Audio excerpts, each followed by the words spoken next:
내 집 옆에 폐기물 처리장이 생긴다면 좋아하실 분들 많진 않겠죠. 그럼에도 꼭 필요한 시설이다 보니 사람들의 눈을 피해 짓는 방식이 늘고 있는데요. 정작 그 속에서 일하는 사람들은 점점 더 위험한 환경으로 내몰리고 있었습니다. 전남 CBS 박사라 기자의 취재 내용을 한번 들어보겠습니다. 자, 박사라 기자, 이 폐기물 처리 문제가 갈수록 커지고 있는데 요즘 다른 지자체들이 경기도 하남시의 폐기물 처리장을 모델로 삼고 있습니까? 네, 정부가 지난해 7월 폐기물 관리법 시행 규칙을 개정하면서 수도권이 2026년, 비수도권은 2030년부터 폐기물 직매립이 금지가 됐습니다. 이러면서 서울시, 전남, 순천시, 광주광역시 등이 폐기물 처리 시설을 급하게 추진하고 있는데요. 특히 순천시의 경우에는 현재 하루 190톤의 폐기물을 처리하고 있는 왕조동 쓰레기 매립장 사용 연한이 2년도째 남지 않아 사정이 아주 급합니다. 네. 그러나 문제는 또 주민들의 반발이 만만치 않다는 겁니다. 그렇죠. 앞서 2021년에는 월등면 송치마을로 후보지 선정까지 마쳤는데 주민 반발이 워낙 심해서 무산된 전례가 있습니다. 이에 반해 하남시 유니온파크는 폐기물 처리 시장인데도 아파트와는 불과 350m 거리에 있고 주민뿐 아니라 관광객들까지 찾아오고 있습니다.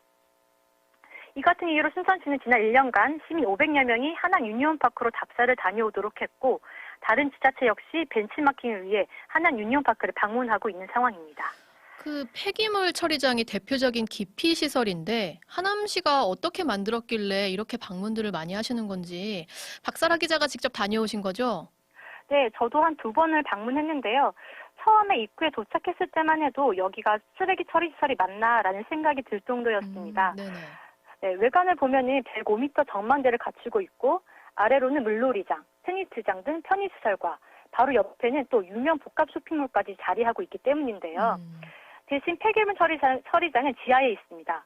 방금 말씀하신 것처럼 폐기물 처리장은 주민들이 반대하는 기피시설인데 이런 점을 감안해서 하남시는 폐기물 처리장은 지하에 두고 지상에는 전망대를 세워서 주민들과 관광객이 찾는 랜드마크로 만든 겁니다.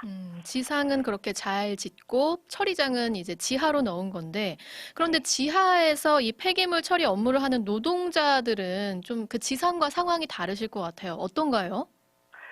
네, 제가 외부 답사를 다녀왔는데요. 네네. 네, 외부를 답사할 때 둘러보는 코스가 따로 있습니다. 저도 처음에 갔을 때는 공식적인 견학 코스를 방문을 했다가 두 번째 갔을 때는 답사 코스가 아닌 장소들을 둘러봤습니다. 먼저 지하 1층에서 4층 깊이의 처리장에서는 하수 처리 시설과 소각장, 음식물 자원화 시설, 재활용품 선별 시설 등 4개의 시설이 운영되고 있었고요. 노동자를 직접 만나보니 노동자들이 하루 종일 지하에 있습니다. 그러다 보니 건강검진에서 수면제, 비타민 D 결핍 진단을 받고 있고요. 네네. 또 재활용품을 분류하는 컨베이어 벨트 소리, 폐기물 압축 기계의 폭발음 때문에 귀마개를 끼고 있었습니다. 그래서 재활용품 분별시설에서 일하는 노동자들 대부분은 청력 검사에서도 매번 재검 판정을 받는다고 합니다. 또 지하 자체가 조명을 꺼도 어두컴컴하다 보니 노동자들의 시력도 많이 저하된 상태였는데요. 그중에서 지하시설이 가장 위험한 건 화재입니다. 소방로가 있기도 하지만 버려진 부탄가스통을 압축하는 과정에서 폭발이 자주 발생하기 때문인데요. 최근에도 이 시설에서 3번이나 불이 날 뻔해서 노동자들이 직접 불까지 껐고 노동자들 말로는 이런 사건이 비일비재하다고 합니다. 한번 하남 유니온파크 노동자들의 목소리 들어보겠습니다. 뭐 랜드마크다, 성공사례다 이렇게 하는데 지하에서 일하는 노동자들한테는 최악의 시설이죠. 화재가 나면 도망갈 곳이 없어요. 뛰어서 나와도 2분 이상 걸려요.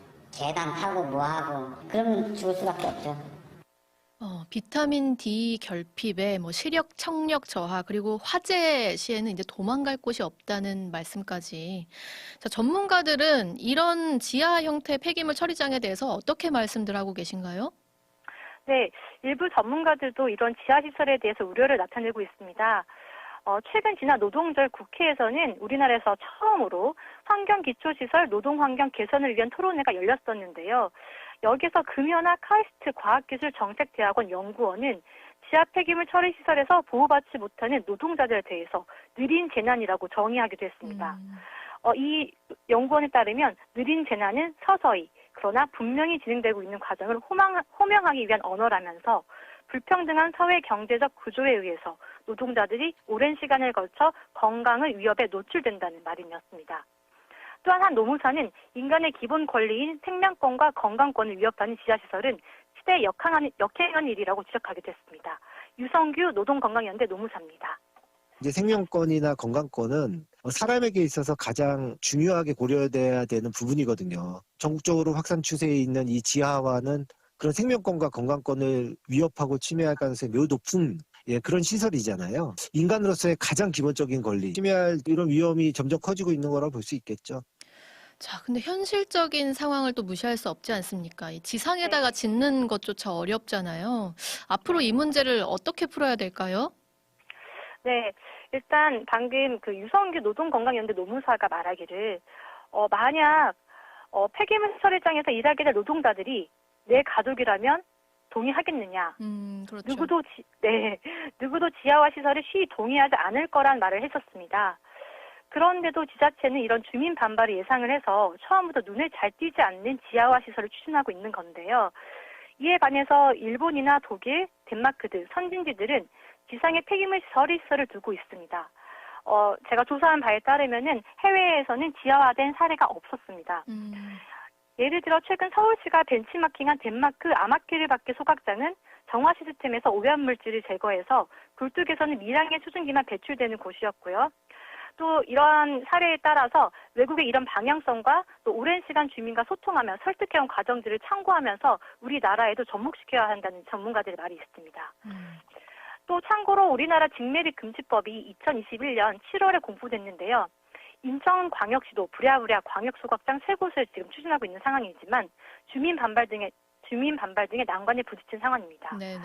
네, 따라서 많은 지자체들이 이렇게 시간에 쫓겨서 폐기물 시설을 추진하는 상황이어서 어떻게 보면 주민들을 설득하기 상대적으로 용이한 이런 지하화 방안을 선택하고 있거든요. 하지만 지하 노동질에 대한 문제들은 간과하고 있어서 지하화 방식에 대한 사회적인 논의가 절실해 보입니다. 네, 박사라 기자 취재 잘 들었습니다.